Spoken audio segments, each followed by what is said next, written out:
ॐ सशङ्खचक्रं सकिरीटकुण्डलं सपीतवस्त्रं सरसीरुवेक्षणं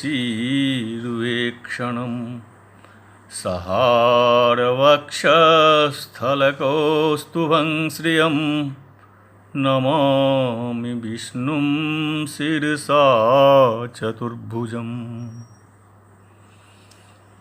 मैं कमलेश झा, सहायक प्रोफेसर, जूथालाल संस्कृत महाविद्यालय मझौलिया, पश्चिम चंपारण। मैं आज उपशास्त्री एवं शास्त्री प्रथम खंड के छात्रों के लिए, जिनको अनिवार्य प्रथम पत्र के रूप में संस्कृत व्याकरण पढ़ाई जाती है, जिसके अंतर्गत लघु सिद्धांत कौमुदी नामक पुस्तक पढ़ाई जाती है,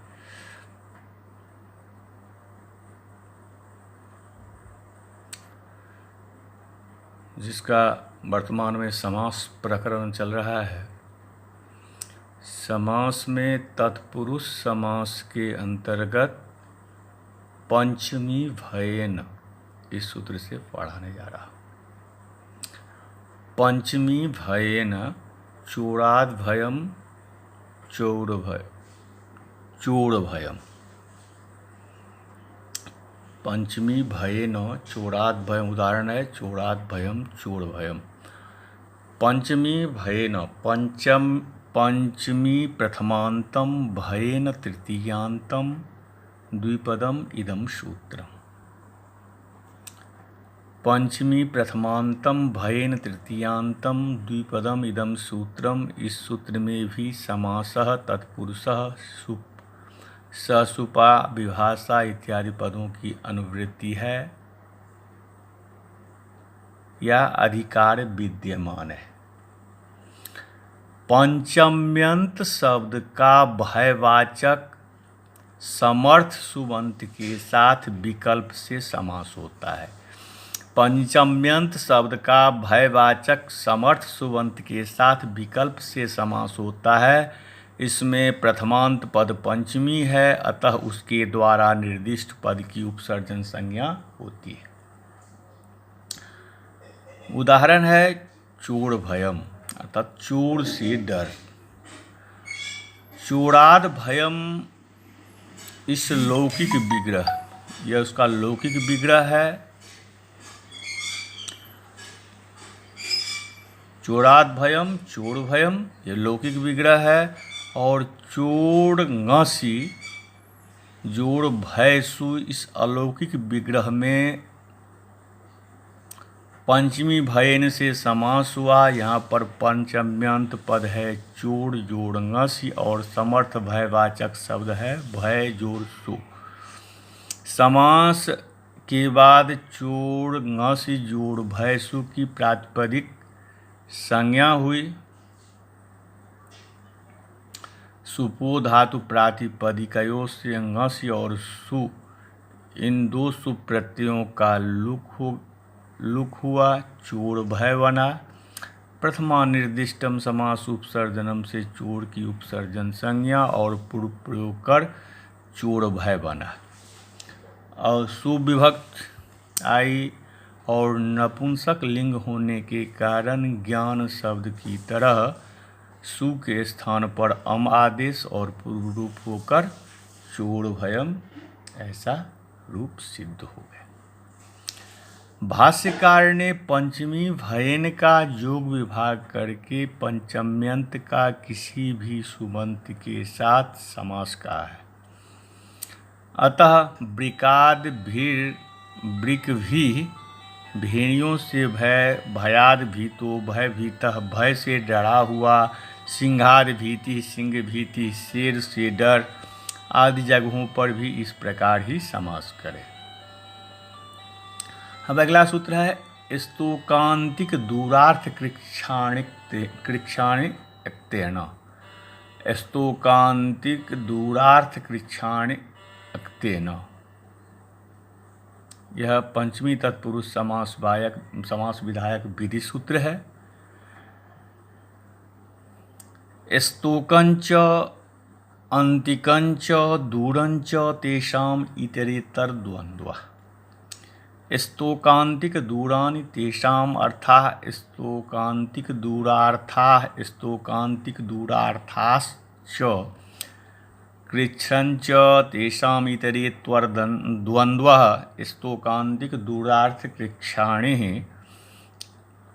स्तोकान्तिक दूरार्थ कृच्छ्राणि प्रथमान्तं एक्तेन तृतीयान्तं द्विपदम् इदं सूत्रम्। पंचमी भयन से पंचमी की अनुवृत्ति आती है और समास तत्पुरुष शुप सहशुपा विभाषाद पीछे से आ रहा है। अब इसका अर्थ होता है कि स्तोकार्थक, अंतिकार्थक, दूरार्थक तथा कृच्छ शब्द पंचम्यंत सुबंतों एकता प्रत्यांत समर्थ सुबंत के साथ समास होता है, उसे तत्पुरुष समास कहते हैं। स्तोकार्थक, अंतिकार्थक, दूरार्थक, कृच्छ शब्द पंचम्यंत सुबंतों एकता प्रत्यांत समर्थ सुबंत के साथ समास होता है, उसे तत्पुरुष समास कहते हैं। पंचम्याः स्तोकादिभ्यः। स्तोक माने होता है थोड़ा, कम, अल्प। अंतिक माने समीप और दूर अर्थ वाले शब्दों के साथ कृच्छ शब्द के साथ भी यह समास हो जाता है, जैसे द्वन्द्वान्ते श्रूयमानं पदम प्रत्येकम अभिसंबध्यते, अर्थात द्वंद्व के अंत में स्थित पद द्वंद्व के सभी शब्दों के साथ में योग करता है, इसीलिए दूर के बाद आए हुए अर्थ शब्द का स्तोक, अंतिक और दूर इन तीनों के साथ जुड़ता है। अगला सूत्र है पंचम्याः स्तोकादिभ्यः। अलगुत्तर पदे स्तोकान्मुक्तः, अंतिकादागतः, अभ्यासादागतः, दूरादागतः, कृच्छादागतः। अब पंचम्याः स्तोकादिभ्यः स्तोकः आदिर्येषां ते स्तोकादयस्तेभ्यः पंचम्याः षष्ठ्यन्तम्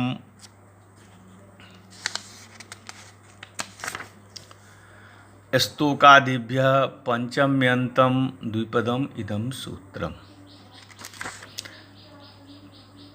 स्तोकः आदिर्येषां ते स्तोकादयस्तेभ्यः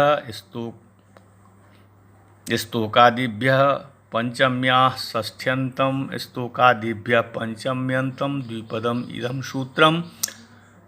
अलगुत्तर पदे यह पूरा सूत्र अनुवृत्त होता है। स्तोक आदियों से परे, इसका अर्थ होता है स्तोक आदियों से परे पंचमी विभक्ति का लुक नहीं होता है उत्तर पद के परे होने पर। यह अलुक समास का सूत्र है। समस्त समास किए गए पदों में जो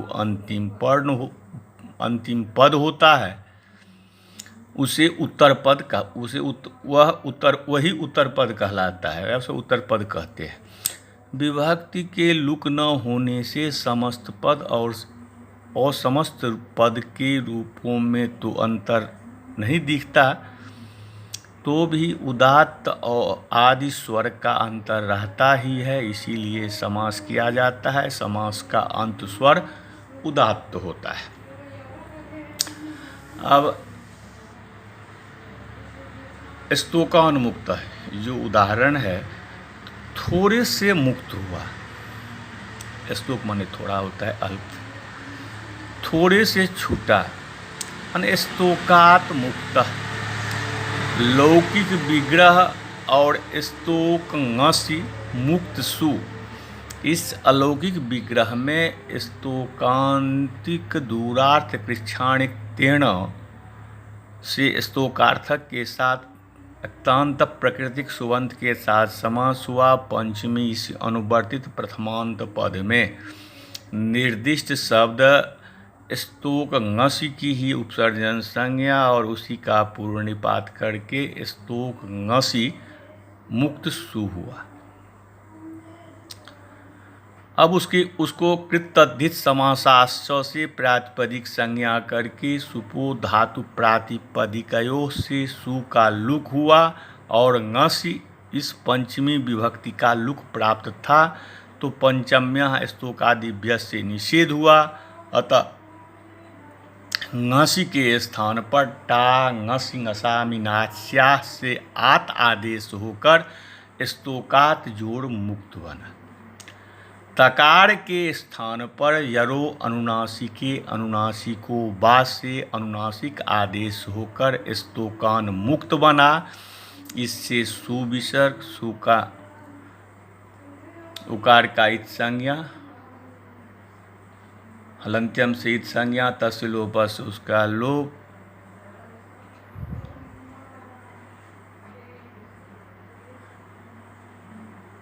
ससजुघोरु से रुत और खरवसान योर रुत और खरवसान योर विसर्जनीय से विसर्ग होने के बाद स्तोकान मुक्तः यह रूप सिद्ध हो गया। दूसरा उदाहरण है अंतिकाद आगत, समीप से आया हुआ। अंतिक मतलब होता है समीप, अंतिकाद आगत समीप से आया हुआ, नज़दीक से आया हुआ। अंतिकाद आगत यह अलौकिक विग्रह है और अंतिक ngसि आगत सु, अंतिक ngसि और जोड़ आगत सु अलौकिक विग्रह में स्तोकांतिक दूरार्थ कृच्छानिक तेन से समास हुआ। पंचमी से अनुवर्तित प्रथमांत पद से निर्दिष्ट शब्द अंतिक ngसि को ही उपसर्जन संज्ञा और उसी का पूर्व निपात करके अंतिक ngसि आगत सु की कृतद्धित समासाश्च से प्रातिपदिक संज्ञा करके सुपो धातु प्रातिपदिकयों से सुप का लुक हुआ और ngसि इस पंचमी विभक्ति का लुक प्राप्त था, तो पंचम्या स्तोकादिभ्य से अलुक हुआ। अतः ngसि के स्थान पर टा ngसि ngसामि नास्या से आत आदेश होकर अंतिकात जोड़ आगत बना। अब तकार के स्थान पर झलांग जसो अंत्य से जस्त होकर अंतिकाद आगत बना। उससे सुप्रत्यय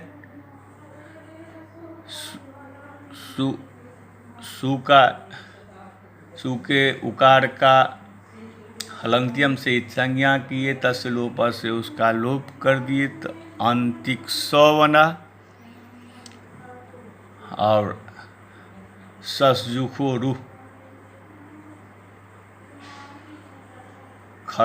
ससजुखोरु से उसको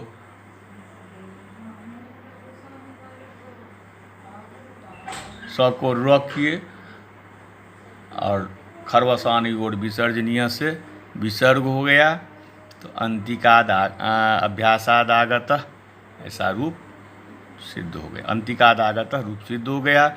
उसी प्रकार अभ्यासाद आगत में समीप से आया हुआ,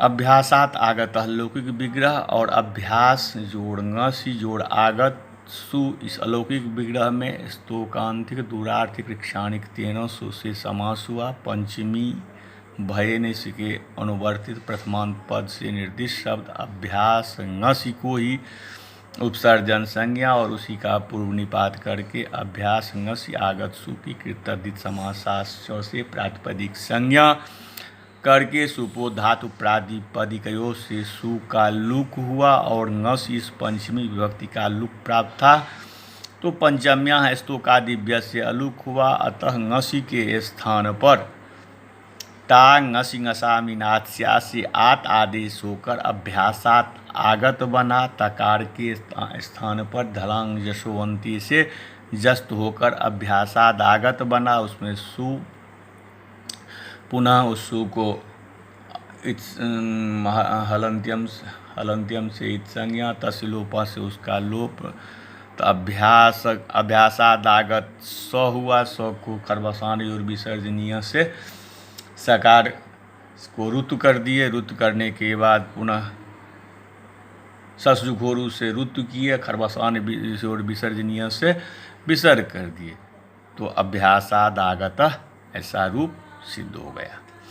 दूराद आगत, दूर से आया हुआ, दूरात आगत इस अलौकिक विग्रह, और दूर घसी आगत सु इस अलौकिक विग्रह में स्तोकांतिक दूरार्थ कृच्छाणिक तेन सूत्र से समास हुआ। पंचमी भयन इस सूत्र इस अनुवर्तित प्रथमांत पद से निर्दिष्ट शब्द दूर घसी को उपसर्जन संज्ञा और उसी का पूर्व निपात करके दूर घसी आगत सु को कृत्यर्थित समासाश्च से प्रातिपदिक संज्ञा करके सुपोध धातु प्रातिपदिकयों से सु का लुक हुआ। घस इस पंचमी विभक्ति का लुक प्राप्त था, तो पंचम्या स्तु का दिव्य से अलुक हुआ। अब घसी के स्थान पर टा घसी घसामी नाथस्या से आत आदेश होकर दूरात आगत बना। तकार के स्थान पर झलंग जसु अंत्य से अस्तु होकर दूरादागत बना। इससे सु विभक्ति सु का फिर हलंत्यम से संज्ञा तसिलोप से लोप खरवासानी और विसर्जन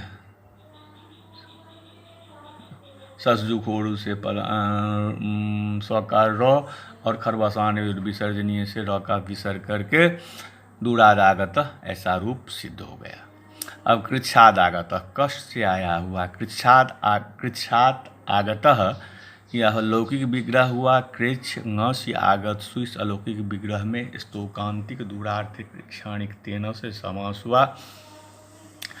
पंचमी इस अनुवर्तित प्रथमांत पद से निर्दिष्ट शब्द कृच्छ घसी का उपसर्जन संज्ञा उसी का पूर्व निपात करके कृच्छ घसी आगत सु की कृत्यर्थित समासाश्च से प्रातिपदिक संज्ञा करके सुपो धातु प्रातिपदिकयों से सु का लुक हुआ और घस इस पंचमी विभक्ति का लुक प्राप्त था, तो पंचम्या स्तोकादिभ्य से अलुक हुआ। अतः घसी के स्थान पर टा घसी घसामी नाथस्या से आत आदेश होकर कृच्छात जोड़ आगत बना। अब तकार के स्थान पर झलांग जसोवंते से जस्तु करके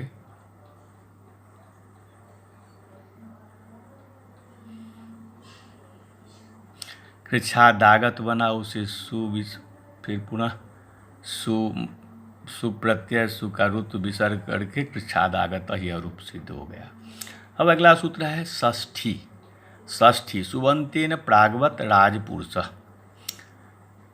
षष्ठी प्रथमांतम एक पदम इदम सूत्रम।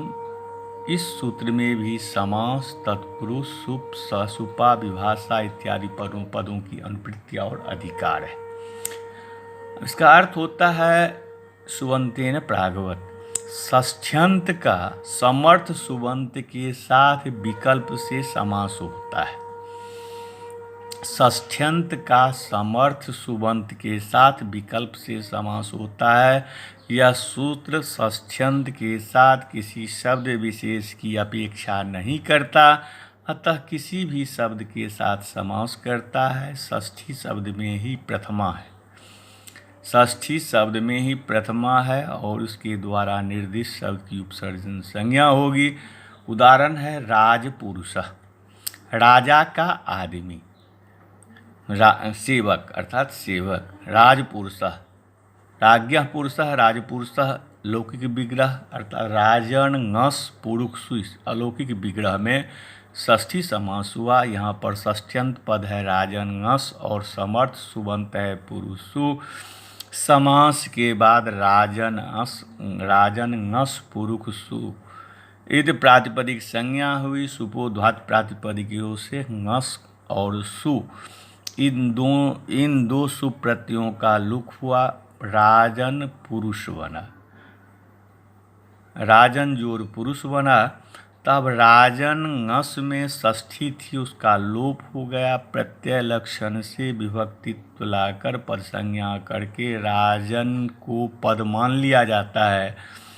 पद के अंत में विद्यमान नकार का नलोप प्रतिपादिकांतस्य से लोप करके राजपुरुष बना। अब प्रथमा निर्दिष्ट राज की उपसर्जन संज्ञा और पूर्व प्रयोग करके राजपुरुष बना अब राजपुरुष शब्द से सुविभक्त सु का रुत्व विसर्ग करके राजपुरुष सिद्ध हो गया। राजपुरुष जोड़ सु, उसमें राजपुरुष सु का हलंत्यम से संज्ञा तस्य लोप से उसका लोप कर देते राजपुरुष स बना। खरबा सस जुखोरु से पदांत सकार है। राजपुरुष स उसके सकार को ऋतु हो गया, र हो गया, तो राजपुरुष र बना। खरबसान योड़ विसर्जनीय से अवसान में जो र उसको विसर्ग हो गया, तो राजपुरुष ऐसा रूप सिद्ध हो गया। अब षष्ठी समास के और उदाहरण देखिए। आत्मज्ञानम, आत्मा का ज्ञान, आत्मनः ज्ञानम लौकिक विग्रह, आत्मनस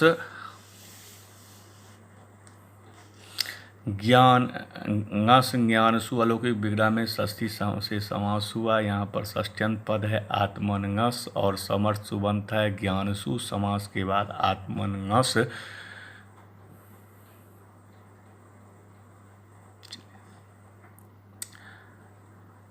अब पूर्वा पराधरोत्तर मेक देशनेय कार्य करने, पूर्वा पराधरोत्तर मेक देशनेय कार्य करने अवयविना सह पूर्वादय समस्यन्ते एकत्व संख्या विशिष्टश्चेद अवयवी षष्ठी समासापवाद पूर्वंकायस्य पूर्वकाय अपरकाय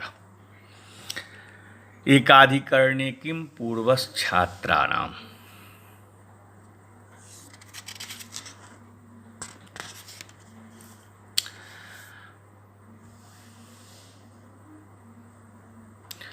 अब पूर्वा पराधरोत्तर मेक देशिनैकाधिकरणे, पूर्वा पराधरोत्तर मेक देशिनैकाधिकरणे पूर्वंच परंच अधरंच उत्तरंच तेषां समाहार द्वंद्व, पूर्वंच परंच अधरंच उत्तरंच तेषां समाहार द्वंद्व पूर्वा पराधरोत्तरम एक देशो अस्यास्ति एक देशी तेन एक देशिना एकं च तद अधिकरणम एकाधिकरणम कर्मधारयः तस्मिन् समासः सुप ससुपा विभाषा तत्पुरुष, इन सबों का अधिकार है।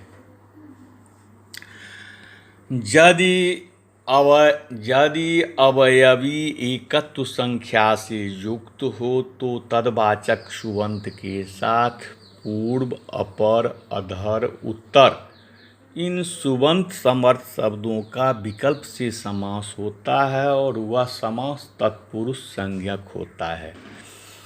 यदि अवयवी एकत्व संख्या से युक्त हो तो तदवाचक सुबंत के साथ पूर्व अपर अधर उत्तर इन सुबंत समर्थ शब्दों का विकल्प से समास होता है और वह समास तत्पुरुष संज्ञक होता है। यह षष्ठी सूत्र का अपवाद है। यदि षष्ठी से समास होने दिया जाए तो षष्ठी प्रथमांत पद से निर्दिष्ट शब्द का पूर्व निपात होकर अनिष्ट रूप बन सकता है, अतः इस सूत्र का कथन किया है। उदाहरण है पूर्वकाय, पूर्वम कायस्य पूर्वकाय, शरीर का अगला आधा भाग। पूर्वकाय का अर्थ होता है शरीर का अगला आधा भाग। पूर्वंकायस्य यह लौकिक विग्रह है और काय ngस पूर्व सु, काय ngस पूर्व सु यह अलौकिक विग्रह है। इस काय ngस पूर्व सु इस अलौकिक विग्रह में पूर्वापराधरोत्तर मेक देशिनैकादि करने से समास हुआ। समास विधायक के सूत्र में प्रथमांत पद है पूर्वापराधरोत्तरम और उसके द्वारा निर्दिष्ट पद है पूर्व सु। अतः इसी की प्रथमा निर्दिष्टम समास उपसर्जनम से उपसर्जन संज्ञा होती है और उसका जिसकी उपसर्जन संज्ञा होती है उसका उपसर्जनम पूर्वम से पूर्व प्रयोग हो जाता है। तो अब पूर्व काय बना, प्रातिपदिक संज्ञा उपसर्जनम पूर्व से पूर्व निपात हो जाता है। तो प्रातिपदिक संज्ञा सुप का लुक करके पूर्व काय बना, स्वादिकार्य करके सुआ विभक्ति ला करके पुनः ऋतु विसर्ग करके पूर्व काय सिद्ध हुआ। अपर काय शरीर का दूसरा आधा भाग, अपरम कायस्य लौकिक विग्रह, अपरम कायस्य लौकिक विग्रह हुआ और काय ngस अपर सु अलौकिक विग्रह में पूर्वाद पराधरोत्तर में एक देशीय इकादी करने से समास हुआ। समास विधायक सूत्र से प्रथमांत पद है पूर्वाद पराधरोत्तरम और उसके द्वारा निर्दिष्ट पद है अपर सु। अतः इसी को प्रथमा निर्दिष्टम समास उपसर्जनम से उपसर्जन संज्ञा और उपसर्जन संज्ञा के करने के बाद उपसर्जनम पूर्वम से उसका पूर्व प्रयोग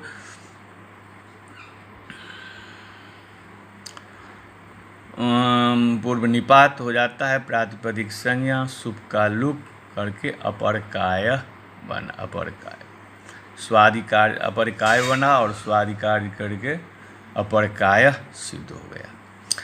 अब कहते हैं एकाधिकरणे किम, एकाधिकरणे किम पूर्वस् छात्राणाम।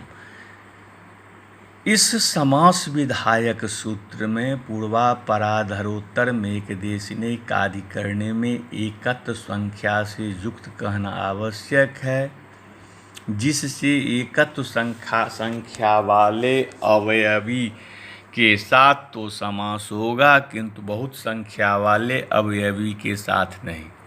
जैसा कि पूर्वस् छात्राणाम में अवयवी छात्राणाम बहुवचन युक्त है, अतः समास नहीं हुआ, भिन्न भिन्न पद ही रहे पूर्वस् छात्राणाम। अब अगला सूत्र है अर्धं नपुंसकम। अर्धं नपुंसकम अर्धम प्रथमांतम नपुंसकं प्रथमांतम द्विपदम इदम सूत्रम। पूर्वा पराधरोत्तर में एक देशीय एकाधिकरणे से एकाधिकरणे और एक देशीना की अनुवृत्ति आती है। समासः शुप ससुपा विभाषा तत्पुरुष इन सबों का अधिकार है।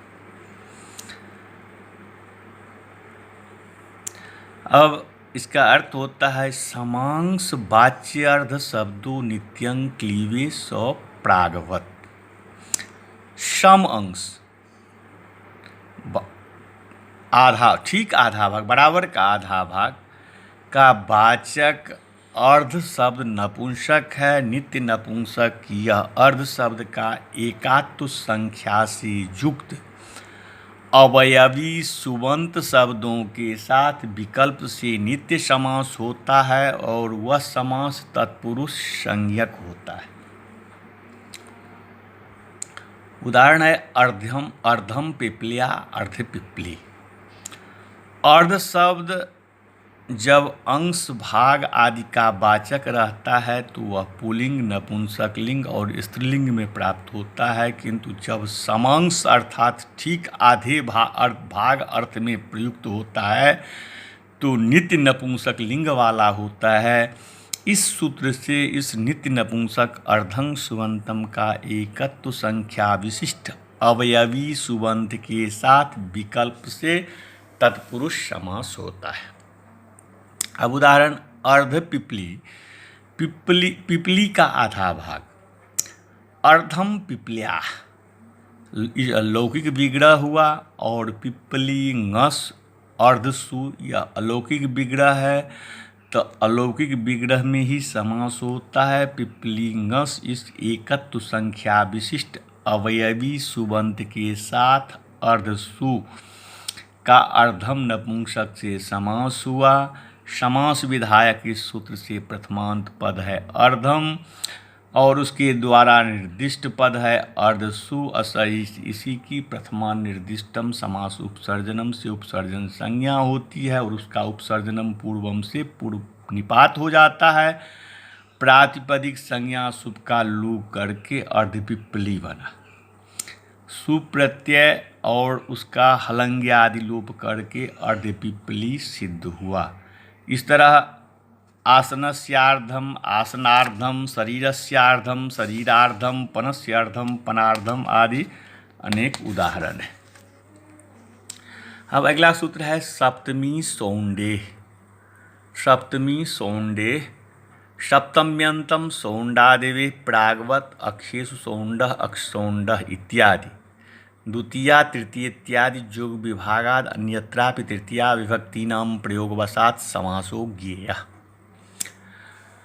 सप्तमी सौंडेह सप्तमी प्रथमांतम सौंडेह तृतीयांतम द्विपदम इदम सूत्रम। इस सूत्र में भी समास तत्पुरुष सुप ससुपा विभास आदि पदों की अनुवृत्ति और अधिकार है। सप्तम्यंत का सौंड, इसका अर्थ होता है सप्तम्यंत का सौंड आदि समर्थ शब्दों के साथ समास होता है। इस सूत्र में प्रथमांत पद सप्तमी है, अतः उसके द्वारा निर्दिष्ट पद को उपसर्जन संज्ञा होती है। उदाहरण है अक्षसौंड, पासाओं से खेलने में चतुर। अक्ष माने होता है पास, जुआ। पासाओं से खेलने में चतुर। अक्षेषु सौंड यह लौकिक विग्रह है, और अक्ष सुप जोड़ सौंड सु अलौकिक विग्रह में सप्तमी सौंडे से समास हुआ। यहाँ पर सप्तम्यंत पद है अक्ष और अक्ष जोड़ सुप, और समस्त शब्द है सौंड जोड़ सु। समास के बाद अक्ष सुप जोड़ सौंड सु की प्रातिपदिक संज्ञा हुई, और सुपो धातु प्रातिपदिकयों से सुप और सु इन दो सुप प्रत्ययों का लुक हुआ, तो अक्ष सौंड बना। अब प्रथमा निर्दिष्ट अक्ष की उपसर्जन संज्ञा उपसर्जनम पूर्वम से पूर्व प्रयोग करके अक्ष सौंड बना। अब अक्ष सौंड शब्द से सुविभक्ति का उकार का इत संज्ञा, तस्लोप से उसका लोप, ससजुखोरु से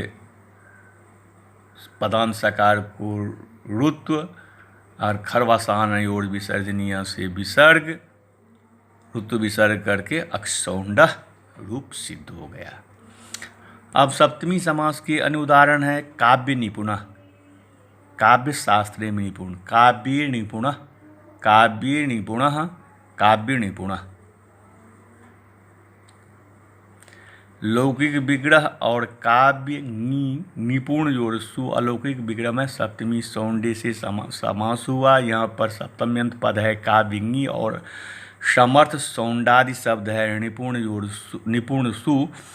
समास के बाद काव्यंगी निपुण सु की प्रातिपदिक संज्ञा सुपो धातु प्रातिपदिकयों से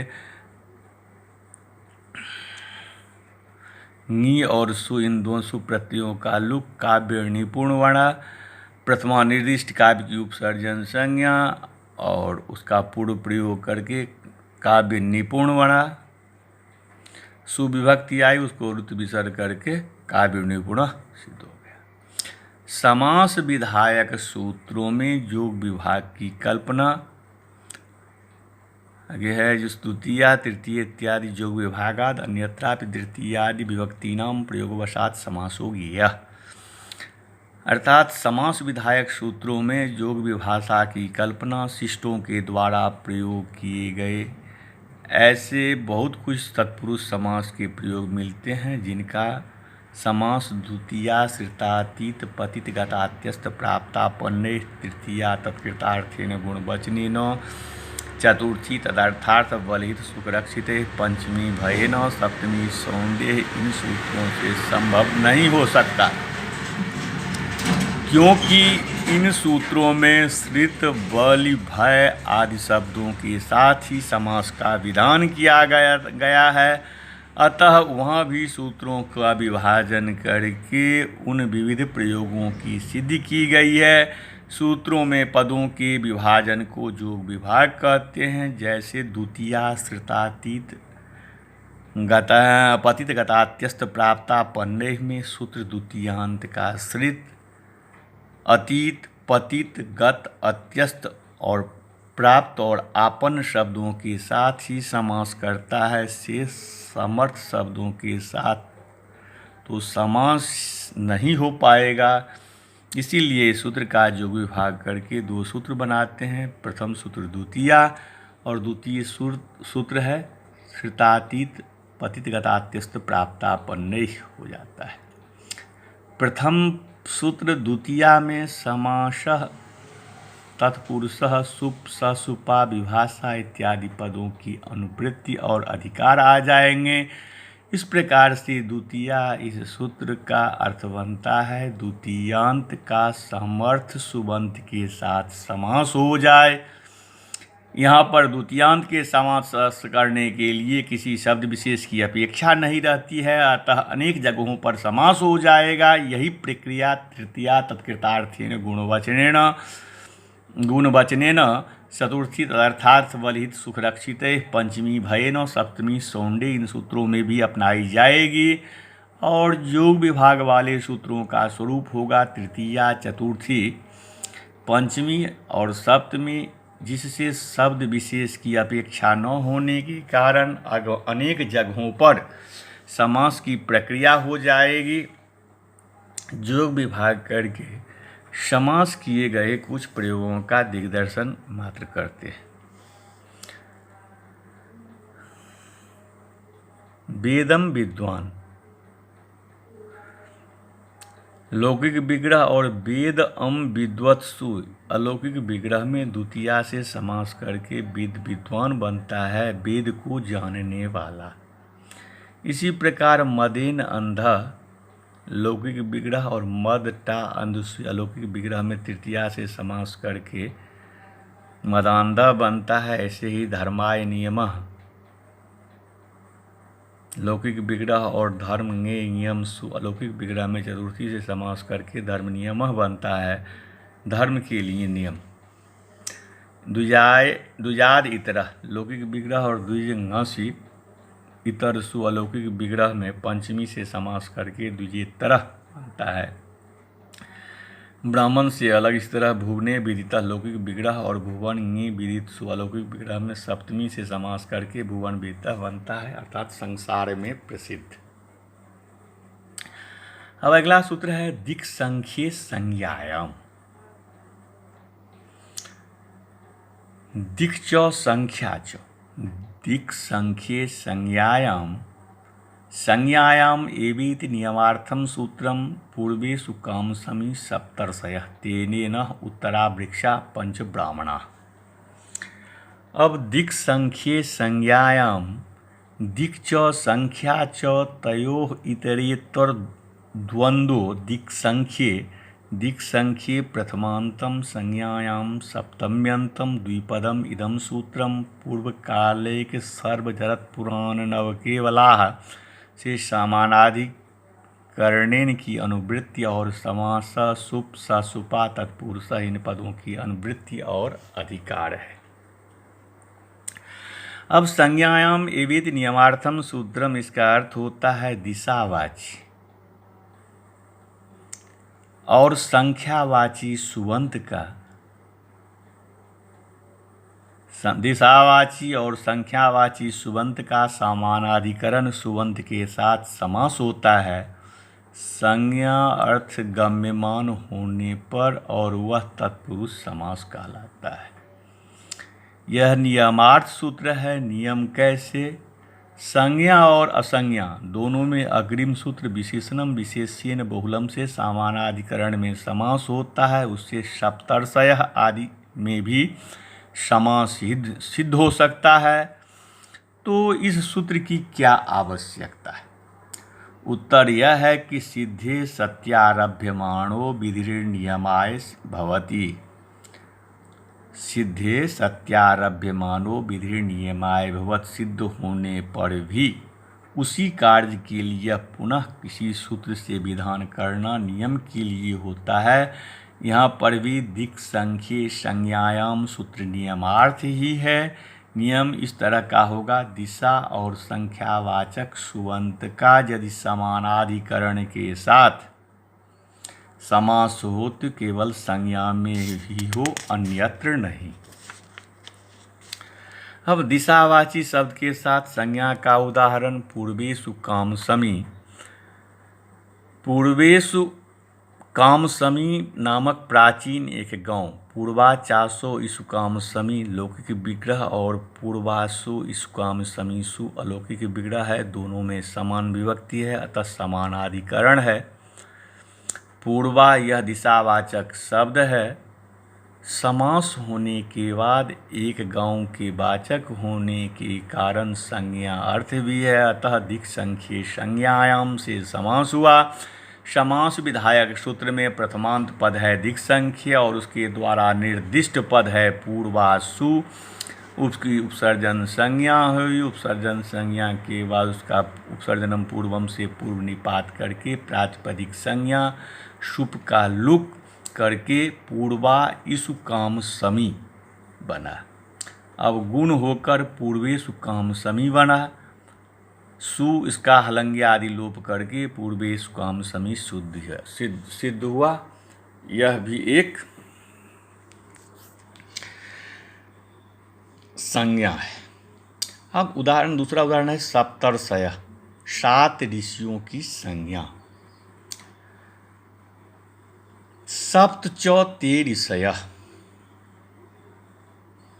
यह सप्त च ते ऋषयः यह लौकिक विग्रह हुआ और सप्तन जस ऋषि जस, सप्तन जस ऋषि जस अलौकिक विग्रह है। दोनों में समान विभक्ति है, अतः समानाधिकरण है। सप्त यह संख्यावाचक शब्द है। समान होने के बाद विश्वामित्र आदि 7 ऋषियों के वाचक होने के कारण संज्ञा अर्थ भी है, अतः दिक् संख्ये संज्ञायाम से समास हुआ। समास विधायक सूत्र में प्रथमांत पद है दिक् संख्ये और उसके द्वारा निर्दिष्ट पद है सप्तन जस। उसकी उपसर्जन संज्ञा होने के बाद उपसर्जनम पूर्वम से पूर्व निपात करके प्रातिपदिक संज्ञा शुप का लुक और नकार का लोप करके सप्त ऋषि बना। गुण रपर होकर सप्तर्षि बना। बहुवचन में जस जसि च से गुण होकर सप्तर्षय सिद्ध हुआ। यह भी एक संज्ञा ही है। संज्ञा में विधान होने के कारण उत्तरा वृक्ष, उत्तर दिशा के वृक्ष और पंच ब्राह्मणाः, 5 ब्राह्मण आदि में भी यह समास नहीं हुआ, क्योंकि उत्तर दिशा के वृक्ष यह संज्ञा नहीं है और 5 ब्राह्मण भी संज्ञा अर्थात किसी का नाम नहीं।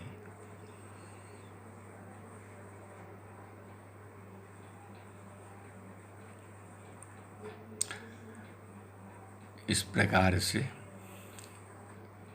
आज के पाठ को यहीं विराम दिया जाता है। नमस्कार।